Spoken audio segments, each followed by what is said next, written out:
அலைக்கும் வரமத்துல்லாஹி வபரகாத்துஹு. வலைக்கும் அஸ்ஸலாம் வரஹ்மத்துல்லாஹி வபரகாத்துஹு.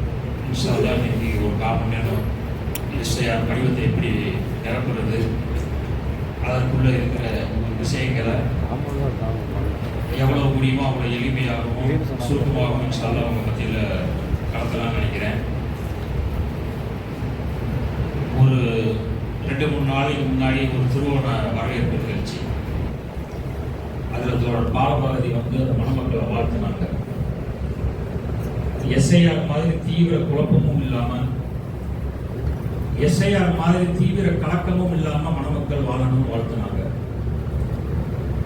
ஒரு நல்ல புத்தகத்தை நம்ம மீண்டும் மீண்டும் திரும்ப படிக்கிறப்ப அது பல்வேறு கோணங்களை நமக்குள்ள கொண்டு வரும். ஆனால் இந்த ஒரு பக்க படிவத்தை ஒவ்வொரு தடவையும் பார்க்குறப்ப புதுசாக ஒரு குழப்பத்தை கொண்டு வரக்கூடிய ஒரு நிலைமையை வந்து நம்ம பார்த்துக்கிட்டு இருக்கிறோம். 1952 நடைபெற்ற பொது தேர்தல்களில் இருந்து இன்னைக்கு வரைக்கும் 8 முறை வந்து இந்த சிறப்பு திருத்தங்கள் வந்து நடைமுறைப்படுத்தப்பட்டிருக்குது.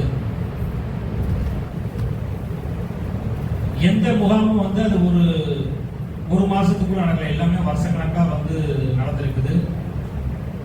அதுல ஒவ்வொருத்தவங்களும் வந்து படிவங்களை கொடுத்து அதில் நிரப்புற முறை தான் வந்து இதுவரைக்கும் வந்து இருந்துகிட்டு இருக்குது. இப்பதான் 1 மாத காலத்துக்குள்ள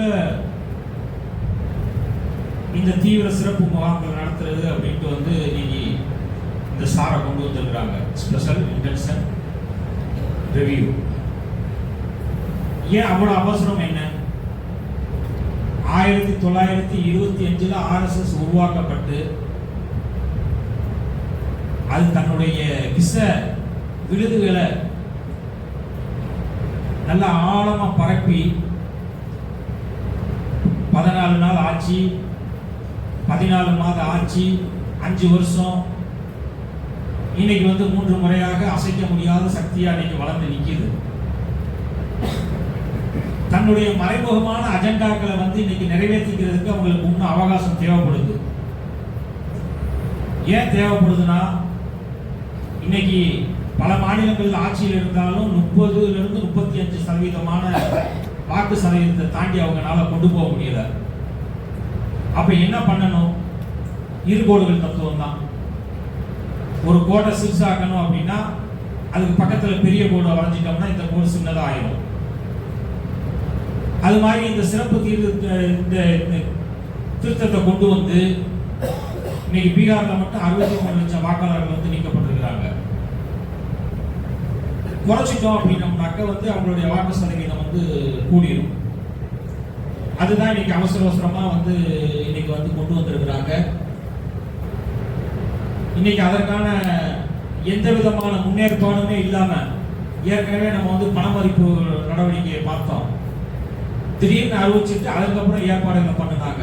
நூற்றுக்கணக்கான நம்ம மக்கள் வந்து பேங்க் வாசல்ல உயிர் விட்டது தான் மிச்சம். அதற்கான எந்த பலனும் இல்லை. அதே மாதிரி தான் இன்னைக்கு வந்து இந்த சார் அறிவிச்சுட்டு அதுக்கப்புறம் ஏற்பாடுகளை வந்து பண்றாங்க. இப்ப அறிவிக்கிறப்ப என்னாச்சுன்னா ஏற்கனவே இருந்த வாக்காளர் பட்டியல் செத்து போச்சு, அது ஒண்ணுமே இல்லை. நீங்க இப்ப அவங்க என்ன பண்ணிருக்கணும்? ஏற்கனவே அவங்க வந்து அப்படிதான் சொல்லியிருக்கிறாங்க, எல்லாத்துக்கும் புதுசா ஃபார்ம் கொடுப்போம், அவங்க வந்து எங்க இருக்கிறாங்களோ அங்க நிரப்பி கொடுத்து அதை சேர்த்துக்கிறது அப்படின்ட்டு. ஆனா இன்னைக்கு அவங்க ஒத்துக்கொண்டு அவங்க சொன்னதுக்கு நடைமுறைக்கு மாற்றாக ஏற்கனவே இருந்த பட்டியலில் வந்து அவங்க வந்து அந்த அடிப்படையில தான் வந்து இன்னைக்கு வந்து படிவங்களை வந்து கொடுத்துக்கிட்டு இருக்கிறாங்க.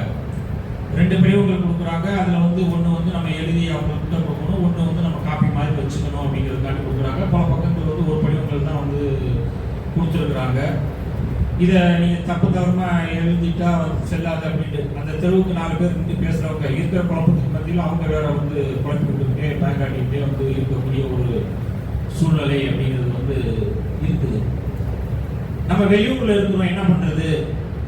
இல்ல நம்ம இங்கேயே வார்டு மாறி இருக்கிறோம், என்ன பண்றது? இப்போ ஒன்றுமே பண்ண முடியாது. நீங்க எங்க இருக்கிறீங்களோ அங்க வந்து ஃபார்ம்களை வாங்கி ஃபில்அப் பண்ணி கொடுத்துடணும். அதுதான் எளிய முறை உங்களுக்கு. இப்போ கொடுத்துட்டீங்கன்னா நம்ம ஒரு ஆதார் அட்டையோட வந்து இணைச்சு வந்து நம்ம வந்து கொடுத்துடலாம். இதுல வந்து 4 கட்டங்கள் வந்து இருக்குது. 1 2 3 4 முதல் கட்டம் என்னன்னா, அவங்க யாருக்கு வந்து அந்த ஓட்டு இந்த படிவம் கொடுத்துருக்காங்களோ, எஸ்ஐஆர் படிவம் கொடுத்துருக்காங்களோ அவர்களுடைய விஷயங்களை வந்து அவங்களே வந்து பிரிண்ட் பண்ணி கொடுத்துட்றாங்க. இது ஒரு கட்டம்.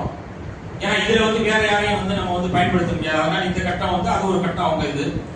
ரெண்டாவது ஒரு கட்டம், அதுல வந்து நம்ம யாருக்கு அந்த வாக்காளருக்காக பதிகிறோமோ அவருடைய பிறந்த தேதி, அடுத்து வந்து ஆதார் நம்பரை வந்து எழுதணும். மூன்றாவது வந்து நீங்க வந்து போன் நம்பர், அந்த இதுல வந்து யாரை இணைக்கணுமோ, எந்த நம்பரை இணைக்கணுமோ அந்த செல் நம்பரை வந்து அதுல வந்து காட்டுங்க. அதுக்கடுத்து தந்தை அல்லது பாதுகாவலர், தந்தை இல்லாம யாராவது பாதுகாவலருடைய வளர்ப்புல இருப்பாங்க, அதனால அவங்களுடைய பெயர், தந்தையுடைய பெயரை எழுதுங்க. அவங்களுடைய இப்ப வந்து இது நம்ம இது இருக்கும், உங்கள் வாக்காளர் அட்டையுடைய எண் இருக்கும், அதாவது கணக்கில் இருக்கிற நம்பர், அதை வந்து எழுதிருங்க. அதுக்கடுத்து வந்து தாயார், அவர்களுடைய வாக்காளர் அட்டை நம்பர் இருக்கும், அதை வந்து எழுதிருங்க. அதுக்கடுத்து வந்து நீங்க கல்யாணம் ஆனவங்களா இருந்தா உங்களுடைய இணையர், ஆணா இருந்தா மனைவியோ இல்லது பெண்ணாக இருந்தா அவர்களுடைய கணவர்களுடைய பெயரை எழுதி அவங்க வாக்காளர் அட்டை இருந்தா அதை வந்து எழுதிருங்க, இருக்கிறத எழுதிருங்க. அதற்கு அடுத்து இப்ப நான் இருக்கிறேன், எனக்கு நான் மேல வந்து இந்த ஃபார்மை ஃபில்அப் பண்றேன், இதெல்லாம் முடிஞ்சிச்சு. எனக்கு 2002ல ஓட்டு இருந்திருக்கும். அதனால வந்து நான் இந்த 2வது கட்டத்தை வந்து எழுதணும். அதுல வந்து நம்மளுடைய பெயர், தந்தையினுடைய பெயர், அந்த 2002ல இருந்த வாக்காளர் அட்டை இருந்தா எழுதுங்க, இல்லாட்டி விட்டுருங்க. அந்த விவரங்கள்லாம் வந்து உங்களுக்கு தெரியும். இப்ப நான் திண்டுக்கல்ல தான் இருந்தேன் அப்படின்னு எனக்கு தெரியும், அதனால திண்டுக்கல் மாவட்டத்தில் எழுதிக்கலாம். இந்த திண்டுக்கல் தொகுதியில தான் இருந்தேன், அதனால திண்டுக்கல் தொகுதியை வந்து எழுதிக்கலாம். தெரிஞ்சா எழுதுங்க, இல்லாட்டி விட்டுருங்க. அதுக்கப்புறம் நீங்க இன்னைக்கு வந்து திண்டுக்கல் வந்து 132, ஆனா அன்னைக்கு வந்து 148. அது வந்து தெரியாதவங்க அதை பத்திலாம் நீங்க கவலைப்பட வேணாம், அதெல்லாம் வந்து விட்டுருங்க, அதை விட்டு போயிருங்க. அதை மட்டும் எழுதுங்க. 3வது கட்டத்தை எழுத வேணாம். இல்ல சின்ன பசங்களா இருக்கிறாங்க, அவங்க இப்பதான் ஓட்டு வாங்கியிருக்காங்க, 2002ல ஓட்டு இல்லை இருந்திருக்காது அப்படின்னா அவர்கள் வந்து 3வது கட்டத்தை நிரப்பணும்.